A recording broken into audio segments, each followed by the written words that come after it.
ya ini 11. Sini saya akan hasil saya. Soal pertama, entity-nya ada lab, kepala lab, barang, jenis item, kegiatan peminjaman, kalian UKM yang meminjam, PJ UKM, dan asisten. Asisten yang melayani di lab sendiri ada beberapa atribut, yaitu ID lab, nama, deskripsi, dan tempat lab. Alasan saya memilih lab sebagai entity ya karena lab ini menyimpan data-data yang saya tuliskan di sini, sekaligus menjadi atribut dari lab itu sendiri. Untuk entity kepala lab, ada ID kepala lab, atributnya ada ID kepala lab, nama kepala lab, dan alasannya juga kan data-data entity barang, artinya ada nomor pengenal sebagai juga, dan ada deskripsi barang. Kemudian untuk entity kegiatan, simpan atribut ID kegiatan, nama kegiatan, dan tanggal. Untuk jenis itemnya, entity jenis item, simpan atribut ID item, nama item, deskripsi item.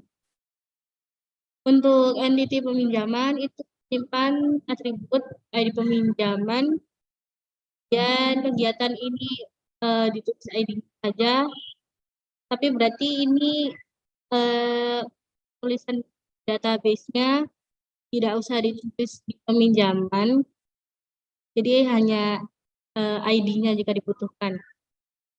Kemudian ada barang yang dipinjam, ID-nya seperti kegiatan ini, dan jumlah barang yang dipinjam, kemudian tanggal persetujuan kepala lab, dan ada tanggal pengambilan. Tanggal pengambilan barang,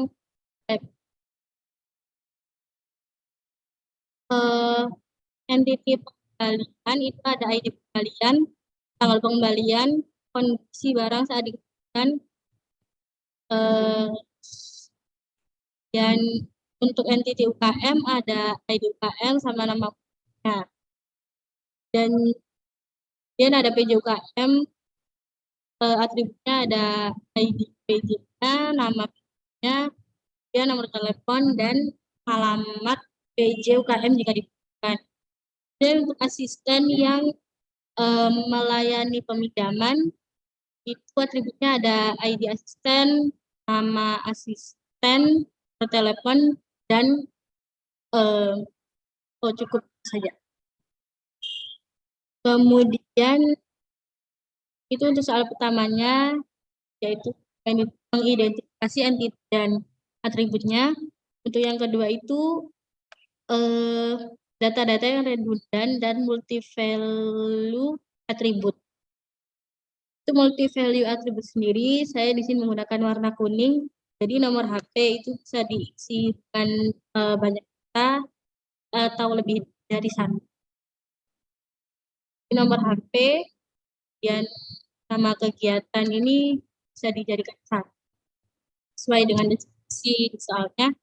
Dan untuk tanggalnya akan kegiatan. Kemudian untuk di peminjaman ini ada yang ID tadi, berarti kegiatannya kan misalnya ada dua, kemudian barang yang dipinjam itu bisa lebih satu.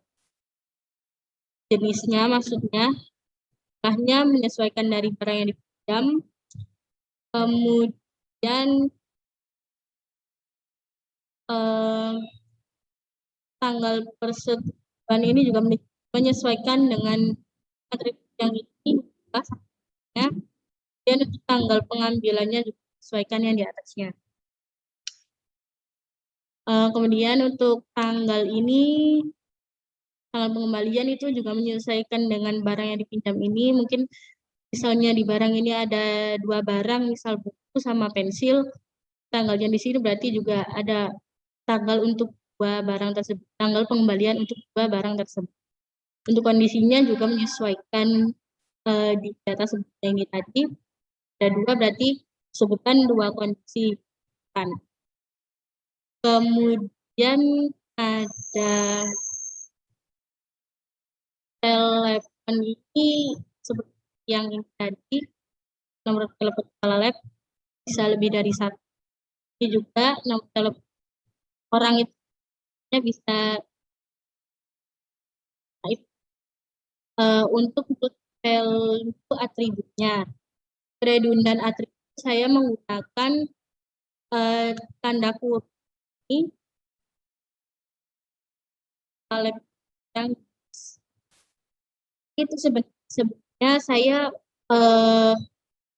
untuk sekepala lab ini kan sudah menjadi sebelumnya itu saya tuliskan dahulu di atribut entity lab. Jadi saya tulis di sini dan ternyata karena redundant atau digunakan di data entity lain, maka kemudian saya tuliskan saya jadikan entity baru. Jadi di sini ada kepala lab, ada barang itu jadi ini. Terus ini di barang ini juga ada jenis yang sebelumnya menjadi atribut, saya jadikan entity baru. Ini. Kemudian UKM pelaksana ini juga ada di sini, saya jadikan entity. Kemudian ini, jadi ini untuk buktinya seperti ini, UKM pelaksana ini kan dalam ini jadinya redundant. Itulah saya maksudkan kalau saya buat entity. Dan untuk PJKM ini bisa redundan dengan yang ada di sini di entity UKM, berarti saya buatkan sendiri entity PJ UKM asisten yang menangani juga ada redundan di pengembalian, jadinya saya buatkan entity baru. Kemudian sudah mungkin cukup itu untuk redundannya. Lalu untuk yang soal ketiga itu untuk nama atribut yang tidak perlu dicantumkan dalam salah satu entity ini atau mungkin di beberapa entity. Jadi dia datanya perlu untuk ditulis tetapi tidak perlu dimasukkan ke dalam apapun. Jadi itu di sini ada kondisi saat dipinjam. Kenapa saya tidak saya masukkan dalam salah satu entity karena alasannya menyebabkan multi value atribut pada pembukaan karena satu banyak sekali. Jadi saya keluarkan dan tidak masuk dalam entity apapun, tetapi juga tetap perlu dicatat database. Dan untuk yang terakhir, jadi untuk relationship antar entity-nya itu di sini ada lab dengan barang ya. Jadi hubungannya itu jika di suatu lab, nah ini jika ada suatu penambahan data atau pengubahan data, misalnya ada barang yang bertambah atau datanya berubah, itu data di lab ini juga akan ada yang berubah. Dan untuk jenis item sendiri ini juga berhubungan dengan barang.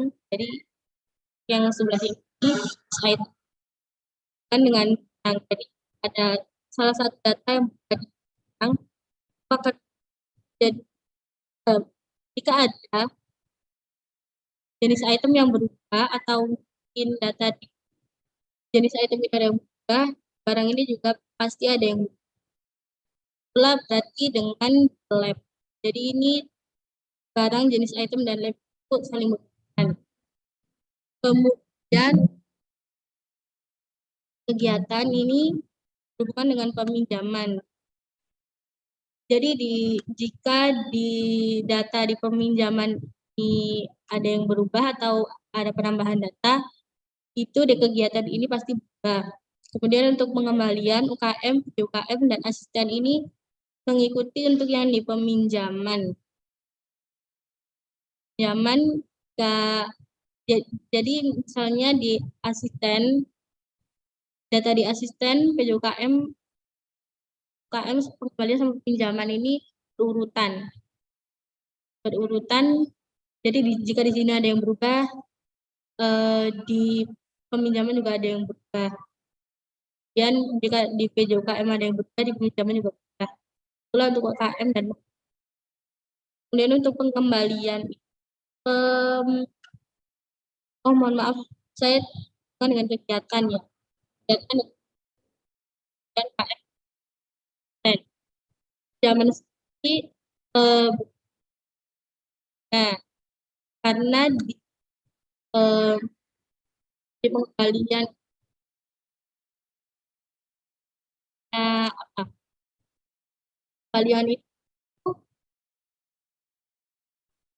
yang berhubungan dengan yang di pinjaman. UKM, di UKM itu hanya di peminjam. Jadi mungkin bisa di UKM dan dengan peminjaman.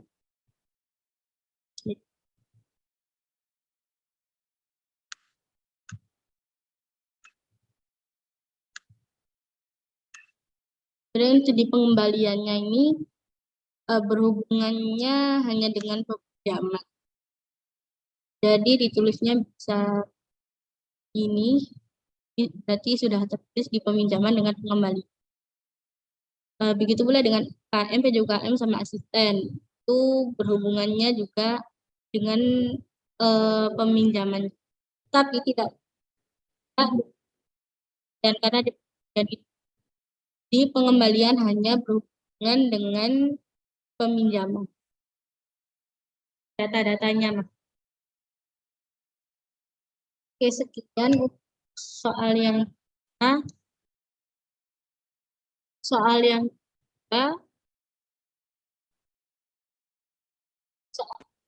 jadi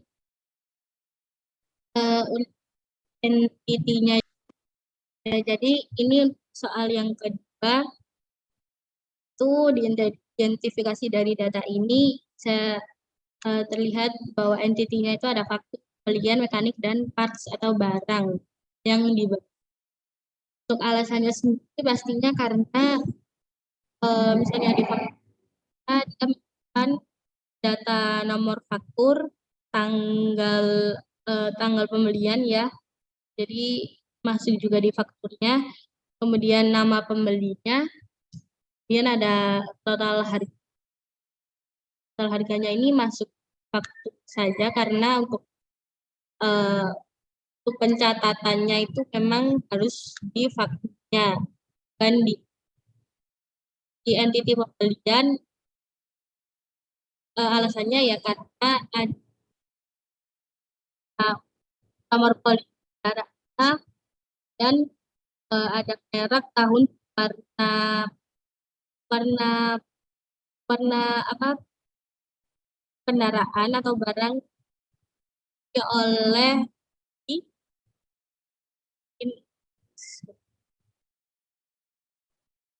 kemudian untuk entity mekanik itu adalah yang berarti mekaniknya ada ID mekanik,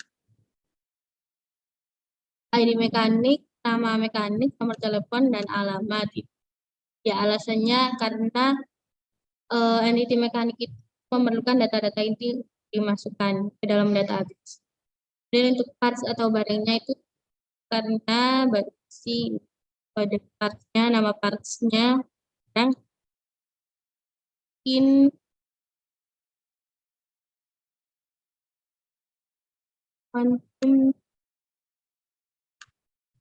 mungkin ini mohon maaf ini tidak usah.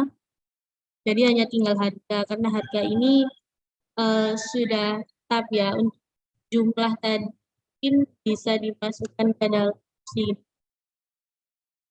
Oh, ya bisa dimasukkan ke dalam.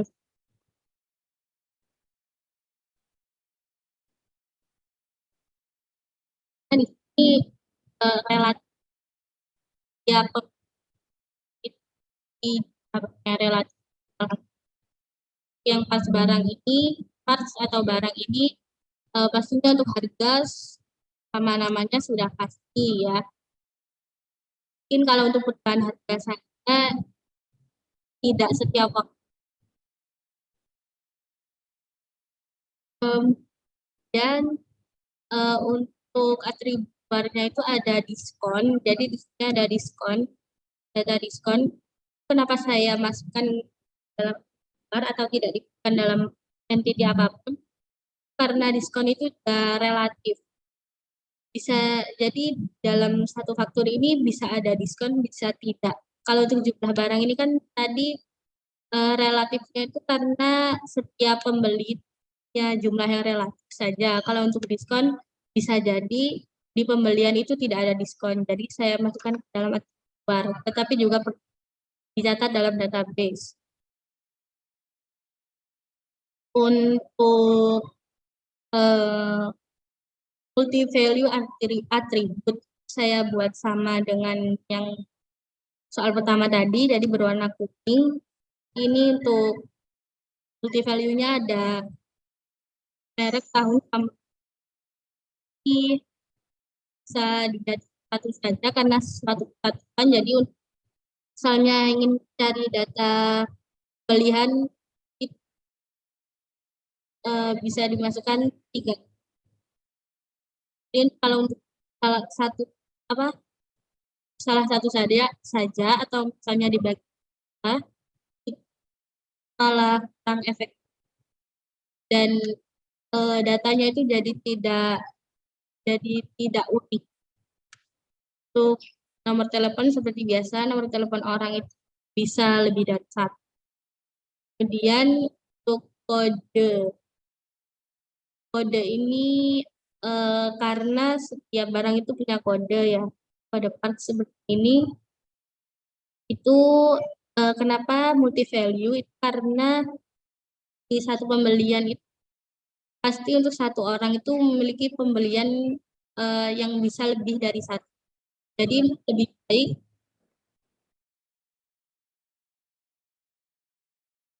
jadi untuk kode partsnya itu menyesuaikan.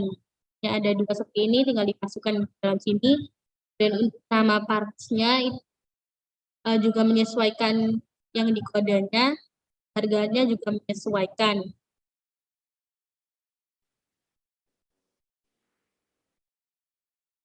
Relationship-nya di part sama per ini karena mungkin dan jika di barang dan di partsnya atau yang ada di parts ini tidak ada yang berubah pasti akan berubah. Kemudian untuk pembelian ini kan untuk ini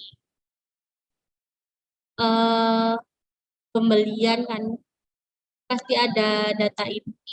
Jadi jika ada yang berubah pasti di pembeliannya juga ada yang saya juga lupa tadi redundannya itu ada ini parts atau barangnya itu awalnya saya masukkan pembelian ini kemudian karena sadar akan eh, dia memiliki banyak data dan memang harus dipisahkan saya buat entity baru parts atau barang. Jadi agar datanya bisa diakses secara mudah tanpa mudah di pembelian. Kemudian tadi ada yang tertinggal untuk unique ID-nya itu saya jadikan satu ID setiap entity. Karena untuk pengaksesnya bisa menggunakan ID yang hanya ada pada satu entity. Itu pula untuk yang soal pertama tadi mungkin saya lupa.